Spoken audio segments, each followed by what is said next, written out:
முதல்ல வாக்மேன் கண்டுபிடிச்சது சிவபெருமான் தான்.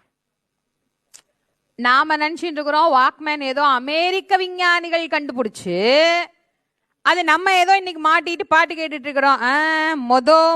வாக்மேன் கண்டுபிடிச்சதும் அவர் தான். அஸ்வதரன் கம்பலதரன் 2 கந்தர்வர் ரொம்ப நல்லா பாடுவாங்க. பாட்டை கேட்டு ரசிக்கிறதுக்கு ஆள் இல்லை.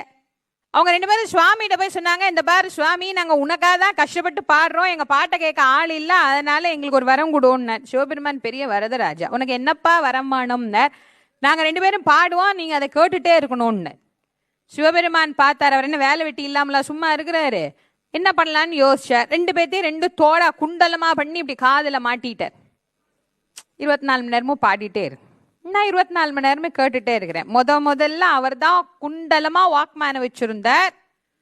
இன்னைக்கு நாம அதை மாத்தி வாக்மேனு பேர் வச்சிட்டு இருக்கிறோம். அவ்வளவுதான், பேரைத்தான் மாத்தணுமே தவிர அதனுடைய செயல்பாடுகளோ அதனுடைய வடிவத்தையோ நம்ம மாத்தி இருக்கிறோமானா இல்ல. அப்போ முதல்ல அவர் தான் கண்டுபிடிச்சார். அதனால்தான் ஞான சம்பந்த பெருமான் முதல்ல பாடும் போது என்னன்னு ஆரம்பிச்சார், தோடுடைய செவியன்னு ஆரம்பிச்சார்.